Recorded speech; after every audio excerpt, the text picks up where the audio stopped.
Hello everybody, I'm April the Priest and I'm here to talk about carbohydrates today. If you want LMHF credits for the Wellness Program Part 2, watch this whole video and then comment on the video with your name. And once LMHF has confirmed it, they'll take all that stuff off. If you have any questions, you can always find me at my website, www.fulllifehealthpromotions.com, and you can ask me questions there. So today we're doing low carb living. Good carb, bad carb, the whole grain truth. So I'm going to start today by talking about the different kinds of carbohydrates. And sometimes this is where people's eyes roll into the back of their heads. But if we have a decent understanding of the basic chemistry of carbohydrates, it's easier then to kind of know what these functions are doing in your body.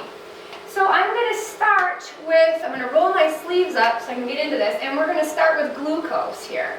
So glucose is the basic sugar model that we sort of use to measure how your blood insulin levels are affected.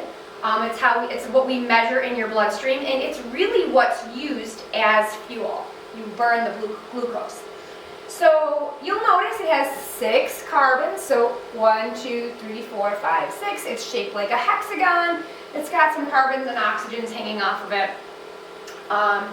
So that is glucose. This little guy here gets into your body by going through your intestinal wall, and it needs a transporter to help him across.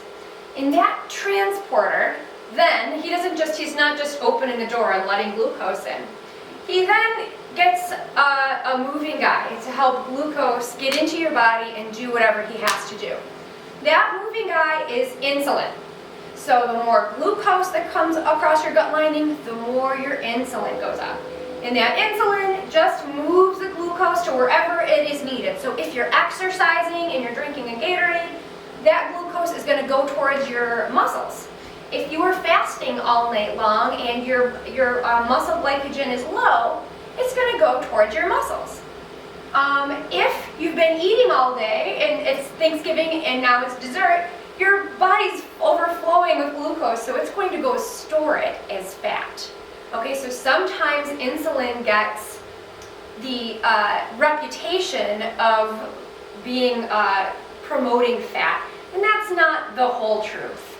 But this is what happens when we eat insulin, when we eat glucose or carbohydrates, which we'll talk about next. It gets turned into glucose, needs a transporter, insulin puts him away. So we'll talk next about something like table sugar. So that's sucrose.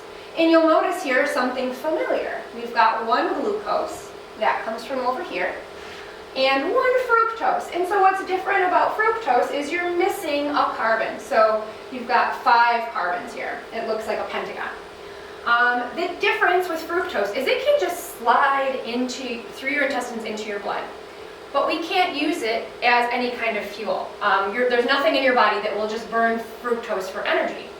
So it goes to your liver where, like magically, I don't know how our bodies know how to do this without us ever thinking about it, but it will then turn it to glucose or fat and store it wherever it's needed or send it off to be used as fuel. So fructose we cannot use as fuel. Your body has to do work to turn it into glucose. So sometimes when we talk about foods like high fructose corn syrup, you'll notice here we have a 50-50 glucose to sucrose, or glucose to fructose. When you're looking at high fructose corn syrup, there's more of this. So more of this can get into your body and goes where? To your liver. And then it will get turned to glucose, and all kinds of other things can happen. But we see a lot more things like fatty liver and a lot of bypassing. Remember we talked about glucose turning on your insulin? We're bypassing that insulin response, but we're still getting lots of glucose in your bloodstream. And that means that maybe it's harder to put away, maybe we have to your body has to then go figure out what it's going to do with this. It still will contribute to fat the same way that glucose will, but it kind of tricks our body's just natural metabolism. So, and you don't find things in that combination like high fructose corn syrup. You don't find sweeteners like that in nature. That's something that we make in a lab. So after that, we'll just talk about a complex carbohydrate. So this is something like a pasta or a potato, and all it is remember this guy from up here, it's a long string of carbohydrates. And in your intestine, it just gets chopped up into little bits, and it gets pulled in through its transporter and gets put away by insulin. So that's kind of just what carbohydrates are, how they work. Our body uses them as fuel all the time. Every single time you exhale, you are blowing off carbon dioxide, which is derived from one of these guys. So we need this stuff, we need this fuel. So carbohydrates, why limit them? Well, this is what we just talked about, like their structure and their function in your body. They provide us with 4 calories of energy per gram. There are 4 grams in a teaspoon of sugar. So, you know, in 1 teaspoon you're looking at about 16 calories. And that's really kind of innocuous. It doesn't do a lot to you. So if you like your coffee in the morning with a teaspoon or even 2 teaspoons of sugar, you're probably okay. It's really not going to affect you much. And we'll look at some blood glucose tables after this. But if you're going to Starbucks and you're getting, or Dunkin' Donuts for a cafe colada, you're looking at something like 30 grams of sugar, which is much higher and much, much worse. So reducing carbohydrates will reduce your overall calorie intake and will help you to lose weight. Also, it will reduce water stored in your body, so it makes you lighter on the scale. So just think about when you make rice or when you make oatmeal. You have to take this dry good and you add water to it and it absorbs all the water. That doesn't stop happening in your body, in your intestines. This starch is going to absorb water and it holds it there until it either gets passed through your intestines or pushed out of your intestines. So you have more water weight when you have more carbs in your intestines.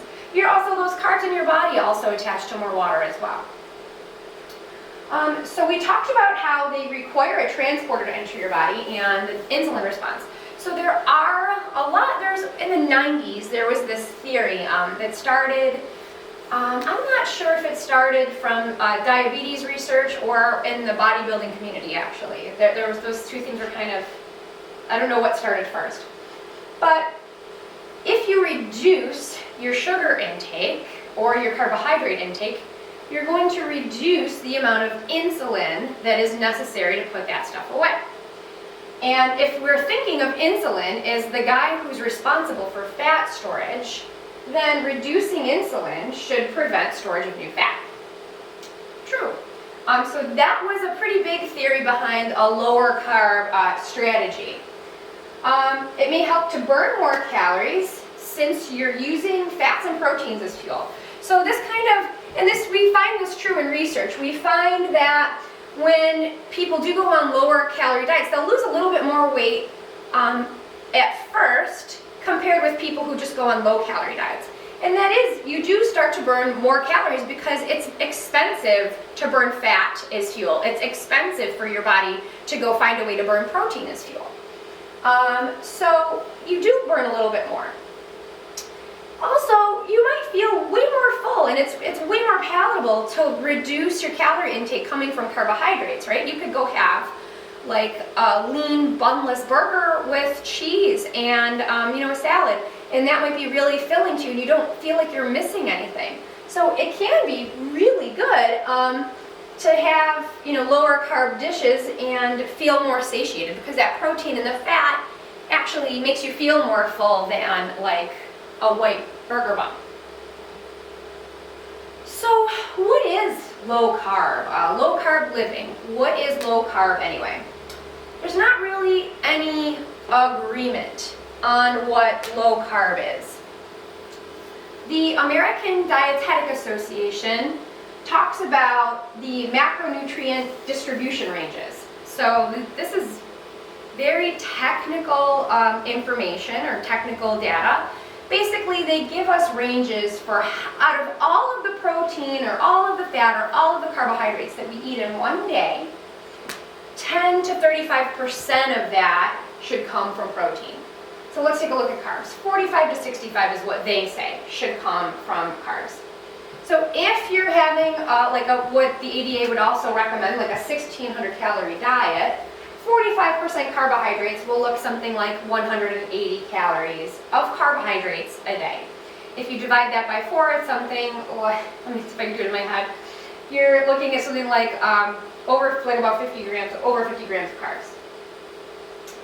At 2,000 calories, it's 180 grams of carbohydrates a day. It's more, it's like over 400 grams of carbs. 225 grams of carbohydrates a day if you're on a 2,000 calorie diet. So this is with our recommended calorie intakes. At 2,000, or most people, so these are the recommended American Dietetic Association. I'm going to pause for a second. So what is low carb living anyway? There's really no hard agreement to define low carbohydrates. Some diets say more and some diets say less. So I'm going to start off talking about what the American Dietetic Association says is an acceptable range. So all that means is, this sounds like long, boring, it's a long, boring sentence. And it's basically just how scientists talk to each other. I don't know why. But basically all it means is that out of everything that you eat in a day, you should 45 to 65% of that, or those calories or grams, should come from carbohydrates. So for a 1,600 calorie diet, if you're looking at 45% carbohydrates, you're on the low end of what's acceptable. 180 grams of carbohydrates per day should be your recommended intake. At 2,000 calories, it's about 225 grams a day. So these are the recommended dietary intakes depending on your size. The low end of the typical American daily calorie intake is 2,500 to 3,600 calories. So we, as a nation, have a chronic overeating problem. And I won't pretend that sugar doesn't play a part of that. So when I'm going to talk about good carbs and bad carbs later. The calculated average amount of calories people get in a day here is about 3,682, which is more than in any other country. And we're just so lucky here that calories are just everywhere and easy to come by for us. They're easily accessible and they're pretty cheap compared to other places. So that's just a little aside, because, for instance, if I want to maintain my weight, I basically have to stay around 1,600 to 1,700 calories a day, which is like less than half of what Americans typically eat in a day. So the longest living cultures in the world eat a diet of about 55 to 75% carbohydrates. So this is a really neat take on just nutrition research, because rather than study carbohydrates, so we don't take a nutrient and find out what it does, they decided that they were going to take the groups of people who live to be the oldest with the least amount of health problems in the world.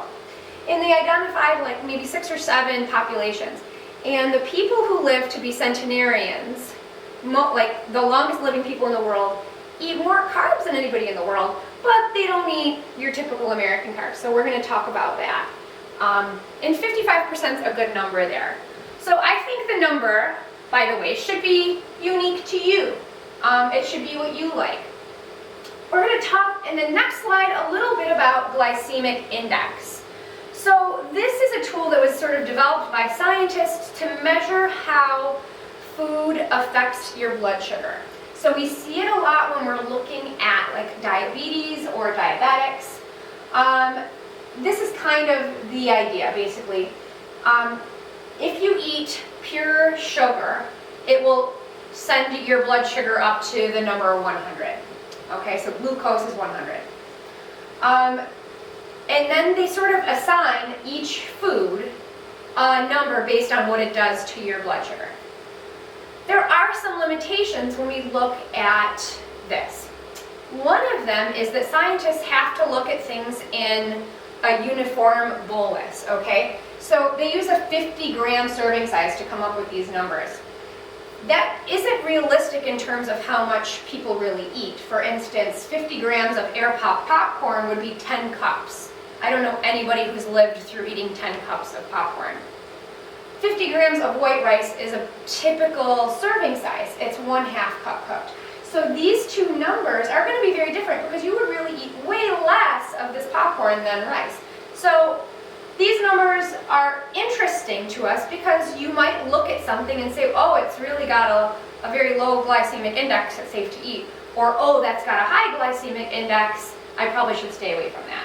So I just wanted to tell you a little bit about what glycemic index is in case you're hearing stuff about this and you kind of wanted to understand it. And also, if the glycemic index of something is very high, what's going to happen? You're going to have a higher insulin response. So this is kind of back into one of those theories where if you have a lot of high glycemic index food, you're going to have a higher insulin response and more fat storage. So I will go to the next slide because I feel like if we stick with whole foods when we talk about good carbs, you don't need to worry about the nitty-gritty behind this stuff so much. So glycemic load is what we're going to talk about next. So scientists sort of realized the limitations of glycemic index and they came up with glycemic load. So this has to do with the fact that this is more likened to how you would be eating. It takes into account your planned portion size. Also, the fiber in food. And when we look at fiber, we look at something called a net carb, and I'm going to talk about net carbs more towards the end. Net carbs are just your total carbs minus the dietary fiber of a food. So dietary fiber doesn't really get metabolized and used as fuel.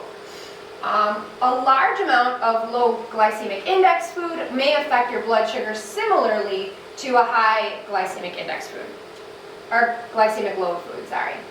So let's just take a look at what glycemic index is high. So that's like a 70 or higher. When we look at glycemic load, 20 or higher, and so these kind of numbers might just be interesting to you if you're considering, like, are you on a piece of fruit? Like, I don't know, should I have an apple or a pear? So you could use a table like this to decide what's the better number for you. A low glycemic load food would be like 10 or less. So if you're going to use this, you could go ahead and look at all the tables. Now you know a little bit more about them. Or you could just think about something like eat more fruits and vegetables. That will have a lower glycemic load. It'll keep you here. It'll keep you in a place where we don't stimulate so much sugar and so much insulin. Choose higher fiber foods with things like whole grains, more whole grains than white flour. Keep in mind that liquids digest very quickly and raise blood sugar levels faster than solid foods. There's really, unless you're adding fiber to something, there's really no fiber in like your coffee, your juice, or things like that. And then limit high-fat, lower glycemic index foods like chocolate bars. Those are like a double whammy bad. So here's a quick look at just a table. This is what a glycemic load, glycemic index table might look like.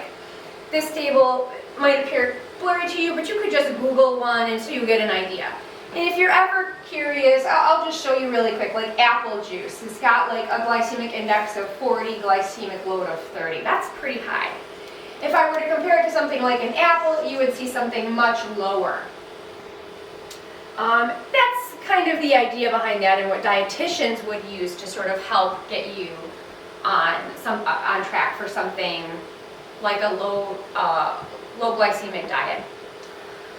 So we're going to talk about good carbs and bad carbs. Did I skip one? No? Okay. So good carbs. What are good carbs?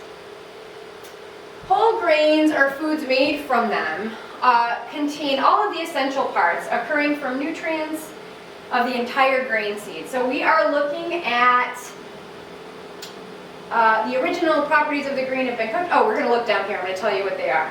They are the bran, the germ, and the endosperm. So if all of those things are ready, are in there, you can consider it a whole grain. And the law actually works this way. This is actually the legal definition. So if your grain has been rolled, it's been steel cut, it's been, processed a little bit, like parboiled, so that when you go to put it in the microwave for 1 minute, it will be ready. It still counts because it's got everything in those initial proportions. So that is basically what a whole grain is. You're looking at things like wheat berries, oatmeal, quinoa, corn. You can get whole grain corn, cornmeal, brown rice, wild rice, and I'm going to do a non-exhaustive list of whole grain. The rye bread at your local bakery is probably a minimum of 60% white flour.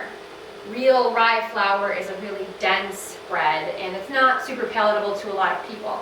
So you could always make it yourself, or find like maybe an artisan place that will make a whole rye loaf, and check that out. But don't think that if you get a rye bread that it's 100% whole grain, because it won't be. Other things like teff. Teff is a kind of really interesting grain. A lot of like super fast African runners use it. It's got so much fiber in it and so many carbs in it actually that it will sustain somebody on a really long run, but it won't spike your insulin levels a lot. It just takes a long time to break down in your intestines. So this is great for energy, great for fiber, and not something that's going to give you like a sugar high or anything like that, or trigger your insulin if you're concerned about an insulin response.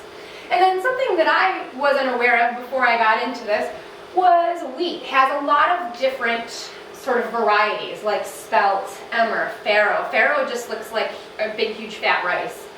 Kamut, einkorn flour, which you can buy just on Amazon. I've made a lot of quick breads and things out of einkorn flour. It's delicious. Bulgur is one, wheat and wheat berries.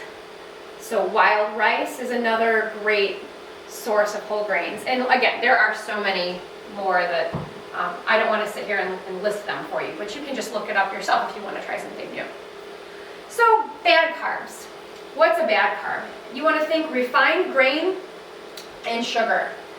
The difference between a whole grain and a refined grain is that the whole grain, remember, contains all three parts. It's got the bran, the germ, and the endosperm. So if you remember your little seed pictures that you had to draw when you were kids, or maybe that your kids brought home, you drew this. Refined grains, they filter all that other stuff out, and you just wind up with the starchy part, the endosperm. And that's that long string of just carbohydrates that gets chopped up in tiny glucose, and it shoots across your intestines really fast. And it produces that high insulin response.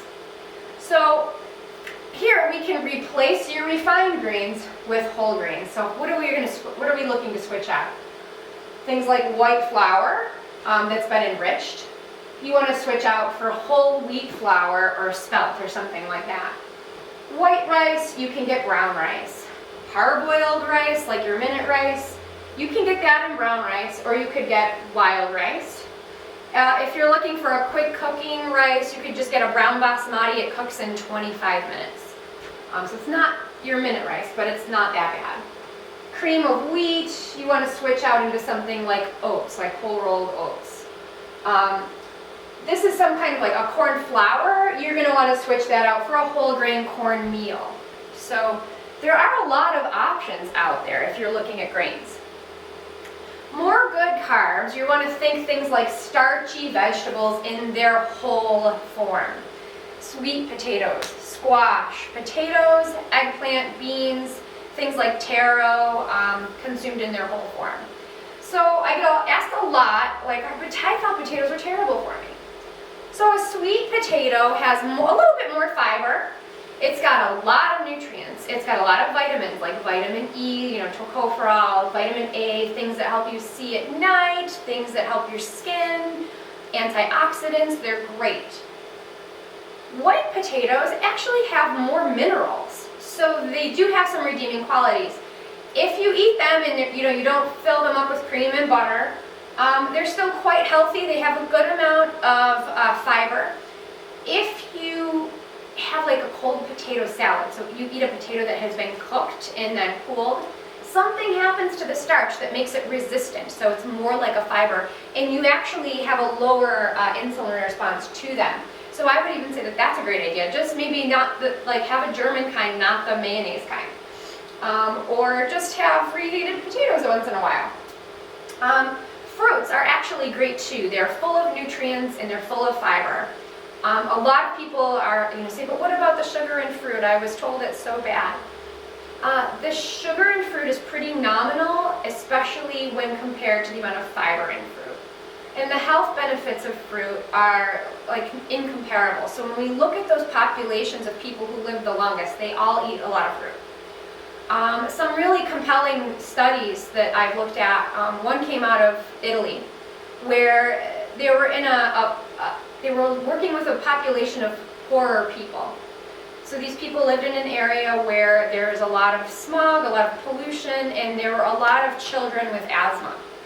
And a lot of these people were poor, and they really didn't eat any fresh fruit. So they gave one of the groups of children fresh fruit. They had 3 servings of fruit a day, maybe 2. And the other group didn't get anything. And the kids who got fruit had fewer asthma attacks, and they had higher circulating levels of antioxidants in their bloodstream. Okay, and then they flipped it. So they did, we call it a double-blind crossover study. So the other kids got the new treatment. And again, the same scenario happened. So that's a really good study that shows a lot of the good qualities, good things that you can get from fruit without having to worry about it making you fat. Because I never met a person who was overweight because they ate too many oranges. So, and it's not a joke. I think a lot of people really are concerned with too much fruit being unhealthy. But too many oranges will never be the same thing as a cafe culotta or gummy bears. It's not the same. Also, just in case I didn't say it already, we're not talking about fried food, creamed food, processed food, or pre-cooked food.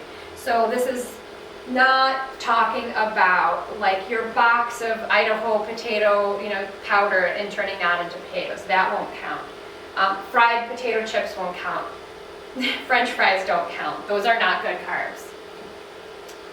Sweet potato fries don't count, not good carbs. If you fry them in an air fryer with like maybe a little spray of spray oil, you're fine. So more bad carbs. Here's like some of the worst of the worst. Sugar-filled drinks like candy, jams, jellies.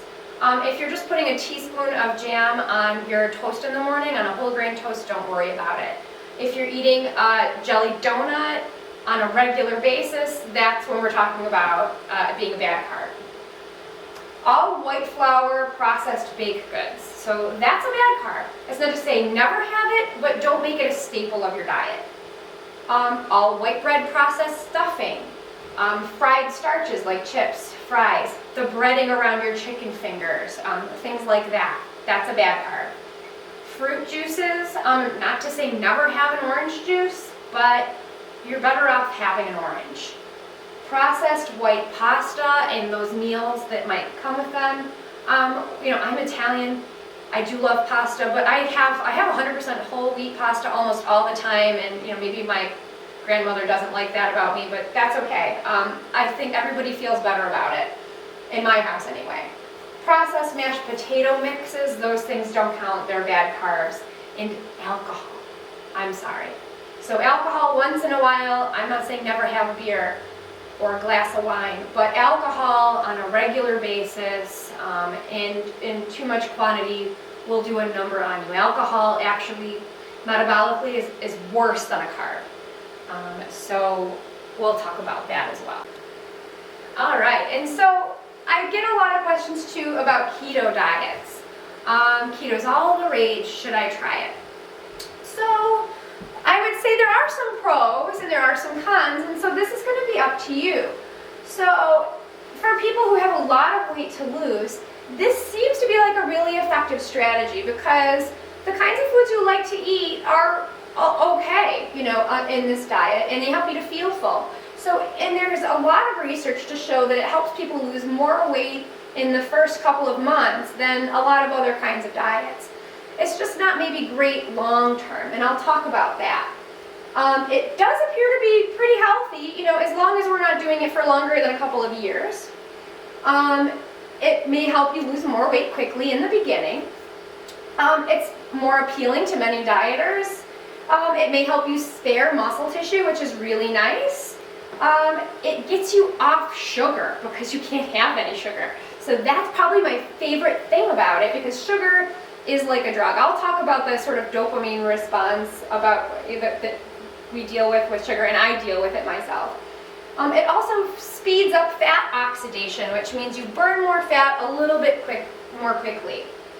Some of the cons are your long-term compliance is low because it's really hard to never have carbs again. Your short-term effects, so when you start, if you're really going into keto and you're going really low carb, a lot of times people get the keto flu. So they might feel nauseated, they might feel dizzy, constipation, a lot of things might happen. Lack of exercise tolerance is probably my least favorite thing. You don't have a good pool of energy stored to access, so a lot of people, it makes them feel worse. The good news is that you do have access, you can use your fat stores, and it does take a little while to get to them. So once you've tapped them, if you're not at a high intensity level, but you're just out for a walk, you can do really well here. So you just have to kind of get through that yucky initial feeling, and you will be able to exercise even on keto. The possible long-term effects are things like fatty liver. Kidney stones are really popular, really something that we really see a lot of. Vitamin, mineral deficiencies, general exercise intolerance. Things I don't have up here are like your gut bacteria might not have a very hospitable place to stay, and so your gut bacteria is linked to a lot of other healthy parts of your life, like your brain health, your general mood, your ability to create antibodies, your immunity. So there's dementia, there's so many things that your gut bacteria are important for that I truly believe we want to keep, those guys happy. So if it were me, I wouldn't go on a low, like a 20 gram of carb diet, unless you really like that and you don't plan on doing that for years and years and years. That's going to be something that's really personal to you. But outside of that, so the cons are kind of, these are what they are, and you have, like I said, nobody's looked at this or nobody advises that anybody do a diet like this for longer than 6 months to 2 years, like depending on who you talk to. So it is a nice jump start.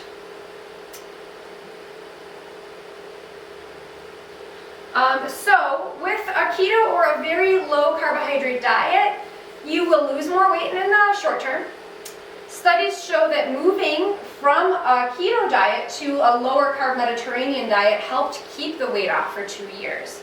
So Mediterranean is less red meat, it's more fruits and vegetables, it's more whole grains, and your good fats, like things like olive oil and fish, things like that. A 40-30-30 diet in the Mediterranean style was proven the best for long-term weight loss.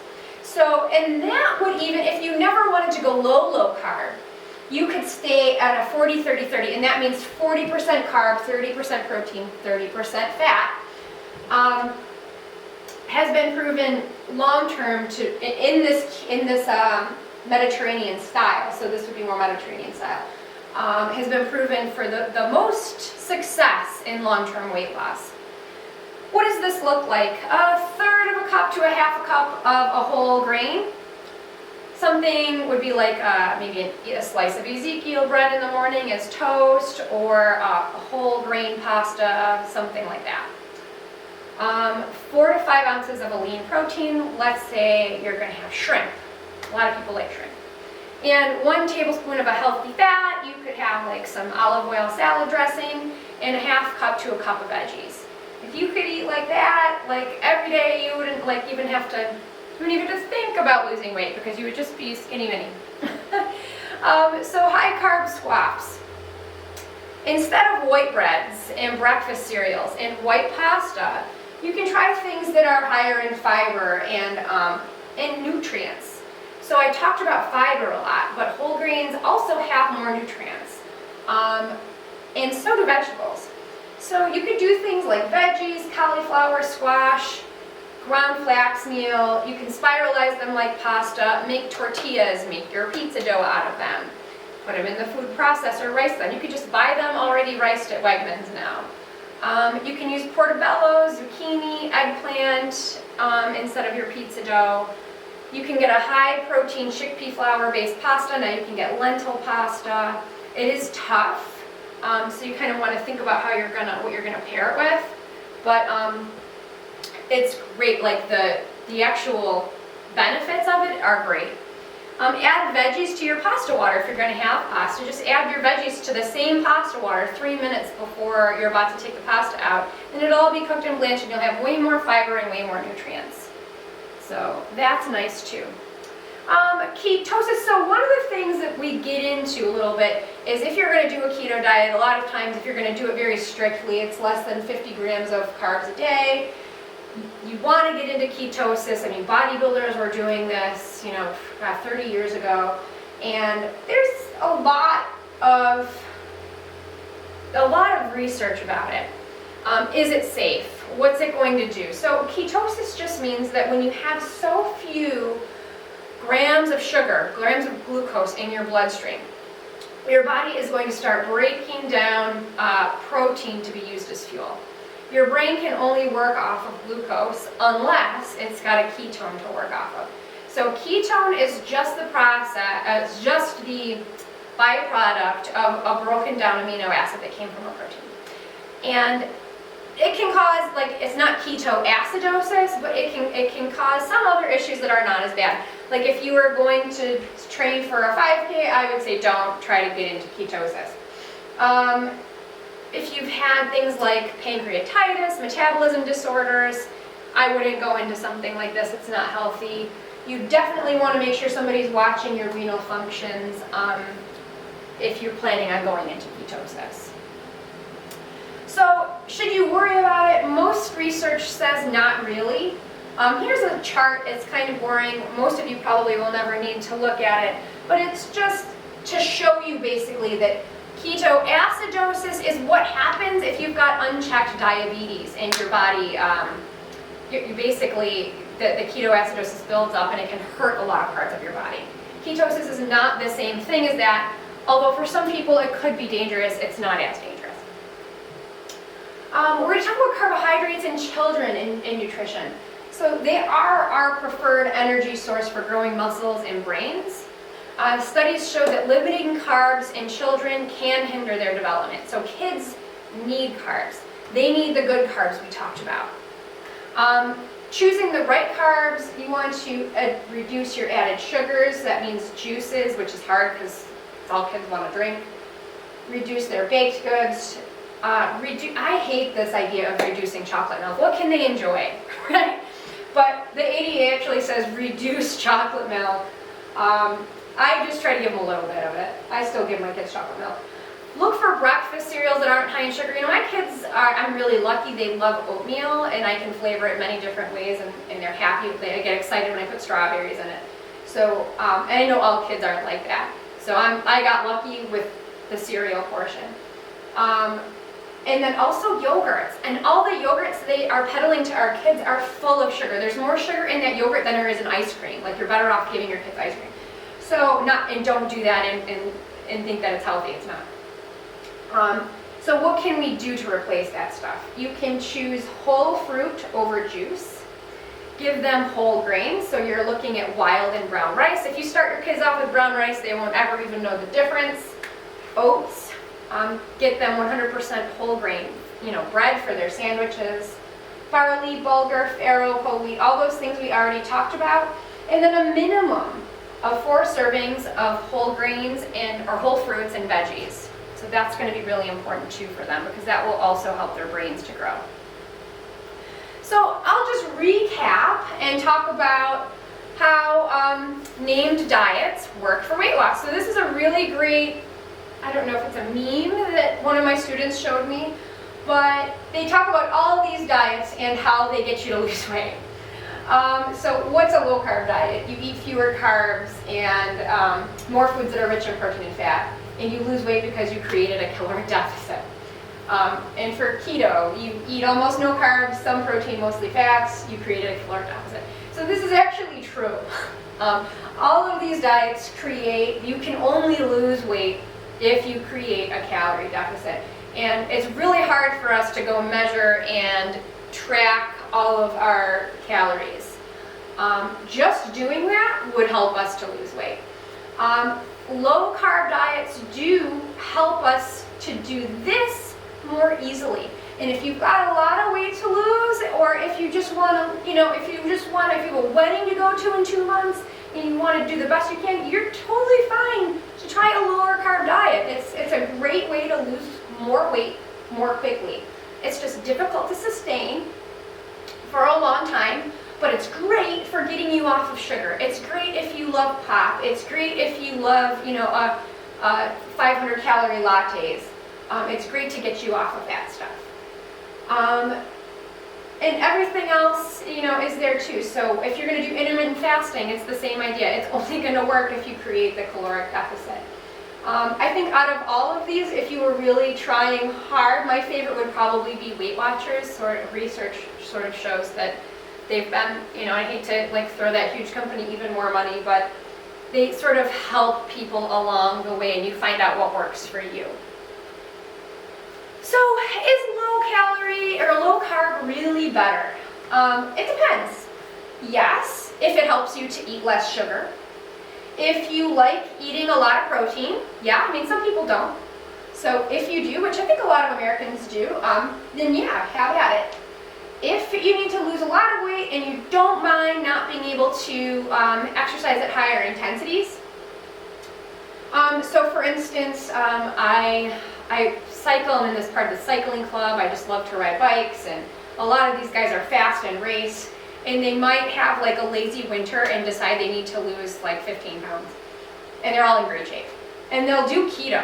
This is what happened this year. They do keto, and they have zero energy, and they want to go climb these big hills out in Ellicottville, and they can't, and it's hysterical because they haven't had a source for their energy system in 2 months. But maybe they lost a little bit of weight. So if you want to do things like that, maybe try a different kind of diet. Maybe go to one of those Mediterranean style diets. If you're willing to model your ketone levels, then keto will work for you. If not, I would not go that low to below 50 grams of carbohydrates. If you're comfortable doing a 40-30-30 Mediterranean diet, low but not a keto low diet, that's a great option.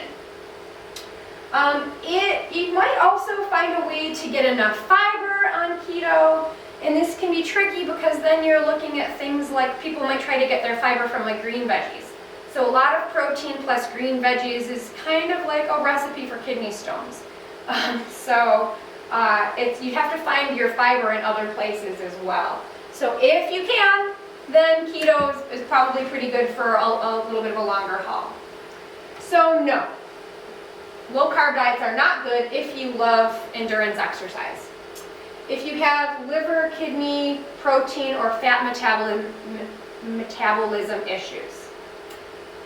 If you need cheat days, keto is not going to work for you. It's not easy to stick to for the long term, a keto diet. Low carb makes it harder for your gut bacteria to thrive in your gut. We talked about that. If you have a difficult time still getting that 25 grams of fiber in on a lower carb diet, then it's probably not a good idea. If you just love carbs, then try something like a Weight Watchers instead. If you just are not going to give up pasta, then just try something else. It's not going to work for you. But again, so our definitions of low carb they change all over the place. So something like keto, which is 20 to 50 grams low, is really, really low carb. Something like 40% carb is far more doable, and I think probably everybody could handle that except for maybe marathon runners. That's probably a really safe, really healthy, low carb way to go, especially if you're choosing good carbs. So just so you know, I'm not here spouting my own opinions there. I have tons of sources. I've written a lot about this because one of my main sources of research is our energy systems and glucose kinetics. So this is just a short list of some of the sources. If you ever wanted to go and read a nutrition paper, you can go ahead and do that. Alright, and so we'll wrap it up there. If you have any questions, you can go to my website. It's www.fulllifehealthpromotion.com. Hopefully you learned something, and I hope you figure out, what kind of carbs work for you.